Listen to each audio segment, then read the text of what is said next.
کچھ بھی ہے ڈنکے کی چوٹ پہ کہتے ہیں، وہاں ان کے پیچھے نماز نہیں پڑھتے، اور تم ایسے منافق ہو، ہم کو مشرک بھی کہتے ہو، ہمارے پیچھے نماز بھی پڑھتے ہو۔ ایک طرف ہم کو مشرک کہتے ہو، کافر کہتے ہو، اور ہمارے پیچھے نماز بھی پڑھتے ہو۔ ہم تم کو اگر وہابی کہتے ہیں تمہارے عقیدے کے مطابق، تو ہم ایسے پکے ہیں الحمدللہ ہمارے ایمان میں کہ تمہارے پیچھے نماز بھی ہم نہیں پڑھتے۔ میں نکل رہا تھا، وہ آ رہا تھا، مجھ سے دیکھے کہا آر یو حافظ احسان فرام سری لنکا؟ میں کہا جی الحمدللہ۔ I had texted you sometime before، میں نے کچھ دن پہلے آپ کو میسج کیا تھا فیس بک میں، I want to have a discussion with you، آپ سے کچھ گفتگو کرنا چاہتا ہوں۔ میں کہا ٹھیک ہے کریں گے۔ تو یہ دو لڑکے جو مدینہ یونیورسٹی میں پڑھتے ہیں، مدینہ شریف میں مجھ سے کہا ڈسکشن کرنا ہے، ایک ٹائم فکس کیا، الحمدللہ گنبد خضرا کے سائے میں ہم لوگ بیٹھ کے گفتگو کے لیے تیار ہوئے۔ گفتگو کے دوران اس نے سب سے پہلی بات یہی کہی کہ حضور علیہ الصلوۃ والسلام معاذ اللہ مر گئے ہیں، اب ہماری آواز کو نہیں سنتے، اور آیت بھی یہی پیش کی۔ میں نے کہا کہ تم تفسیر میں ابن کثیر کو مانتے ہو؟ کہا ہاں مانتا ہوں۔ ابن تیمیہ کو مانتے ہو؟ کہا مانتا ہوں۔ میں نے کہا تمہارے امام ابن تیمیہ نے لکھا کہ مردوں کو زندوں کے اعمال دکھائے جاتے ہیں، اور حافظ ابن کثیر نے کہا، حدیث تو کئی بزرگوں نے لکھی ہے، حافظ ابن کثیر نے بھی لکھا کہ حضور علیہ الصلوۃ والسلام نے فرمایا کہ جب تم اپنے بھائی کی قبر پہ جاؤ تو سلام کرتے ہو تو مردہ سلام کا جواب بھی دیتا ہے اور تسلی بھی پاتا ہے تمہارے بیٹھنے پر۔ پھر میں نے یہ کہا کہ تم یونیورسٹی میں یہاں پڑھتے ہو، تم نے کبھی پڑھا ہے مسجد نبوی شریف کے سامنے جو جنت البقیع شریف ہے قبرستان، وہاں جاتے ہو تو کون سی دعا پڑھتے ہو؟ کہا کہ السلام علیکم یا اہل القبور پڑھتے ہیں۔ میں نے کہا کیسے آدمی ہو؟ یا رسول اللہ کہنا شرک بولتے ہو اور تمام قبر والوں کو یا کہہ کے پکارتے ہو۔ پھر میں نے کہا کہ اور کیا کہتے ہو؟ یہی بات، اللہ تمہاری بھی بخشش فرمائے ہماری بھی بخشش فرمائے، ہم عنقریب آ کے تم سے ملنے والے ہیں۔ میں نے کہا کہ عام مردوں سے بات تم کرتے ہو، یہ قبول کرتے ہو کہ مردہ سنتا ہے، یہ بھی قبول کرتے ہو کہ تم ان سے جا کے ملنے والے ہو، یہ بھی قبول کرتے ہو کہ یہ مردہ سلام کا جواب بھی دیتا ہے۔ کیسے مسلمان ہو؟ جس نبی کا کلمہ پڑھنے والا قبر میں سن بھی سکتا ہے، جواب بھی دے سکتا ہے، لیکن نبی نہیں سن سکتے۔ What a shame on you! You claim that the Muslims can hear, but the one who became Muslim because of Nabi sallallahu alaihi wasallam, he cannot hear. یہ کہاں کا انصاف ہے؟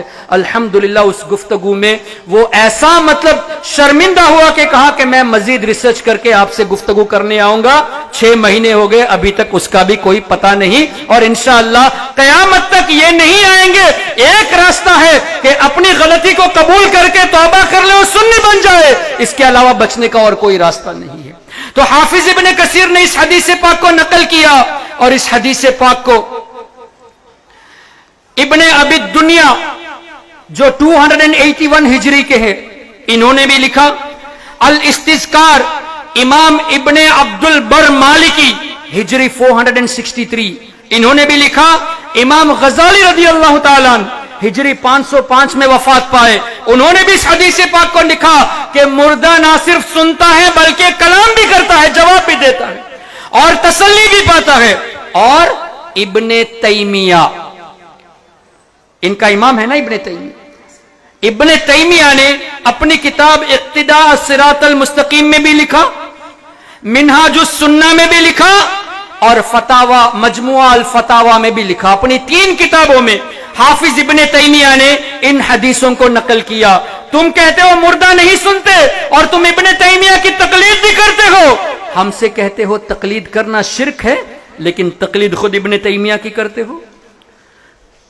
امام ابن تیمیہ نے، تمہارے امام نے بھی اپنی 3 تصنیف کا ریفرنس میرے پاس ہے، اقتداء الصراط المستقیم، منہاج السنہ اور مجموعہ الفتاوی، تینوں کتابوں میں ان حدیثوں کو لکھا۔ اور اسی طرح امام جلال الدین سیوطی نے اپنی تفسیر میں فتاوی للحاوی میں لکھا، اور ملا علی قاری رحمت اللہ علیہ نے مرقات میں اس حدیث پاک کو نقل کیا۔ اب تم یہ کہتے ہو مردہ نہیں سنتے، جبکہ تمہارے امام نے بھی کہا، ہمارے امام نے بھی کہا۔ اس کا مطلب کیا ہوا؟ تم نہ اپنے امام کی پیروی کرتے ہو، نہ ہمارے امام کی پیروی کرتے ہو، تم سرے سے قرآن کو اور حدیث کو مسکوٹ کرتے ہو۔ اب یہ ایسے چور ہیں کہ آپ کے سامنے قرآن کو بھی مسکوٹ کرتے ہیں، حدیث کو بھی مسکوٹ کرتے ہیں، اور کہتے ہیں کہ ہم قرآن و حدیث پر عمل کرنے والے ہیں، ہم حدیث کے علاوہ کوئی چیز قبول نہیں کرتے، قرآن کے علاوہ کوئی چیز قبول نہیں کرتے۔ ارے قرآن و حدیث کی روشنی ہی میں ثابت ہے کہ مردہ سنتا ہے، اللہ نے سننے کی طاقت دی ہے اور تم کہتے ہو کہ نہیں سنتے. اس کا مطلب جو قرآن سے کھیلتا ہے وہ وہی آتنکواد ہے. آئیسس کا نام تو سنا ہے نا آپ نے, اسی طرح داعش کا نام سنا ہے. ان لوگوں کی وجہ سے آج سنی مسلمان بھی بدنام ہے کہ مسلمان آتنکواد ہیں. حقیقت یہ ہے کہ سنی آتنکواد ہرگز نہیں, اور جو آتنکواد ہے وہ وہابی ضرور ہے. جو ٹیررسٹ ہیں